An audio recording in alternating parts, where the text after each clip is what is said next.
12시 많은 참여 바랍니다.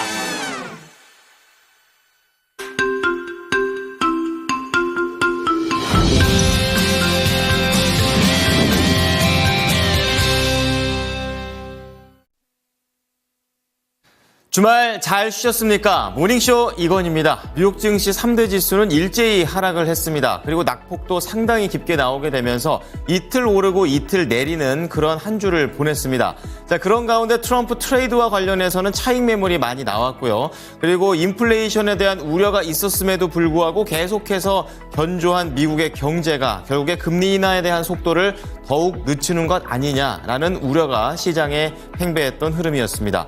자, 오늘도 모닝 체크인을 통해서 시장을 한눈에 바라보시기 바랍니다. 첫 번째 하이라이트입니다. 자, 보스턴 연은 총재의 발언이 있었습니다. 12월 금리 인하 우선 할 거긴 할 건데 지표를 좀 더 보면서 신중하게 진행시켜보겠다라고 얘기를 했습니다. 시장에서는 인하를 원하고 있는데 연준에서는 속도 조절을 말하게 되면서 시장에 부담스러운 그런 재료가 됐습니다.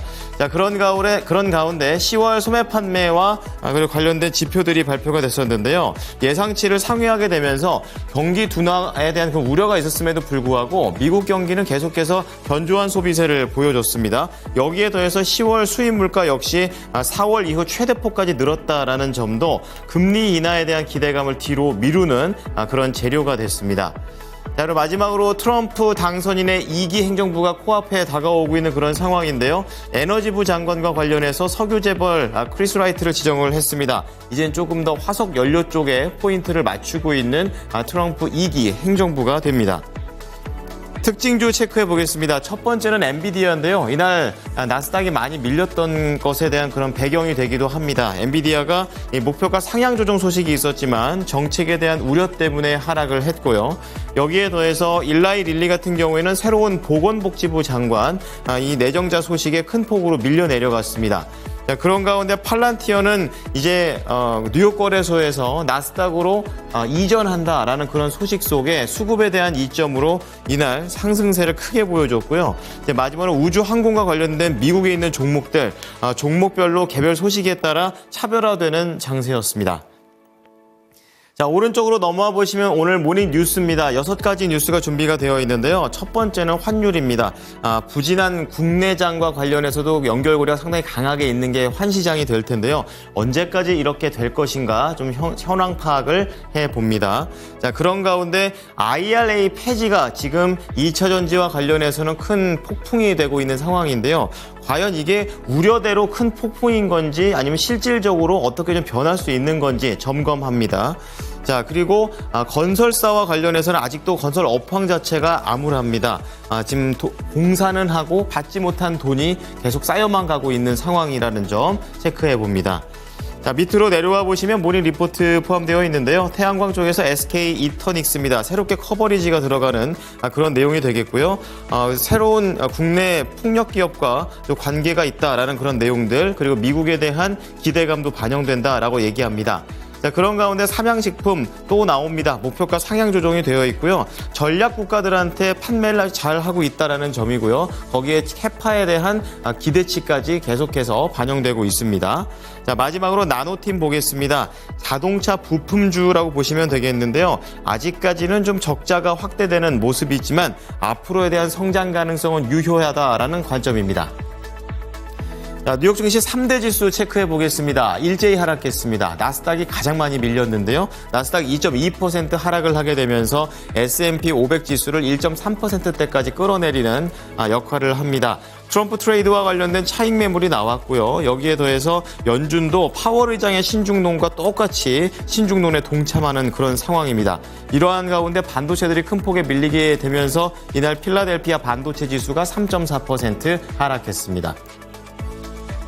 자, 첫 번째 소식은 연준과 관련된 내용입니다. 전 거래일 파월 의장이 좀 더 신중하게 금리 인하를 생각해보겠다라고 얘기하고 있는데요. 연준의 다른 의원들도 비슷하게 지금 생각을 하고 있습니다. 수전 콜린스 미국 보스턴 연은 총재가 현지 시간으로 15일 연준이 기준금리 인하와 관련해 속도 조절할 시기에 다가오고 있다라고 언급했습니다. 자, 이분은 중도 인사가 되겠습니다. 매파나 비둘기파가 아니라는 점 체크해 주시고요. 콜린스 총재는 금리 인하는 지속하는 게 우선 우선 적절하다라고 얘기를 하게 되면서 기존의 인플레이션 요인들이 중장기 관점에서는 해결되어 가는 중이라고 얘기합니다. 그런 가운데 최근 인플레이션 둔화세와 관련해서는 주춤했지만 지속할 것이라고 얘기했습니다. 즉 새로운 물가 상승 압력은 아니라는 설명이고요. 그리고 다만 12월에 연준의 금리 인하 가능성은 아직까지 확실하지 않다고 얘기를 했는데요. 추가 지표를 더 본다고 얘기했습니다.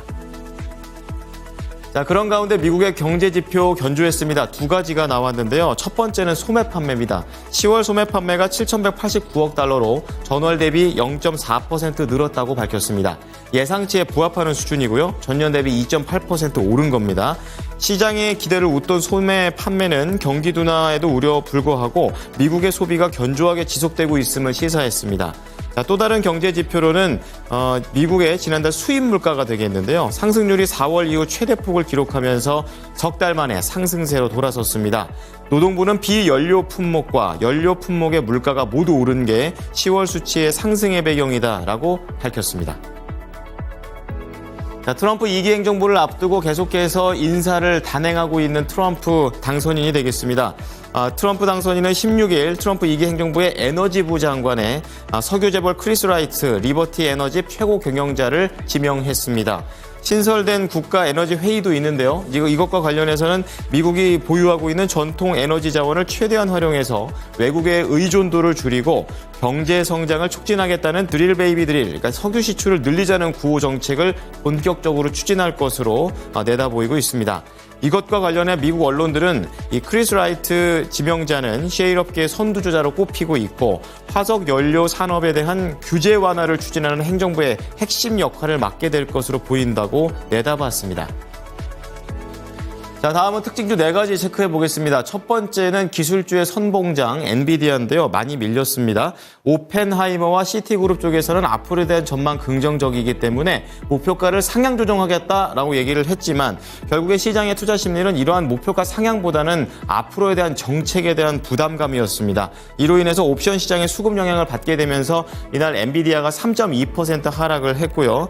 여기에다가 국방비 지출 삭감이 최근에 좀 있을 수 있다라는 내용이 나왔는데 그게 IT 지출로도 삭감되는 건 아니냐라는 그런 얘기들도 우려 포인트가 됐었고요. 여기에 칩스법 폐지와 무역 분쟁을 통한 반도체 업종에 대한 불안 심리도 깔려 있습니다. 엔비디아 이날 141.98달러에 거래를 마쳤습니다.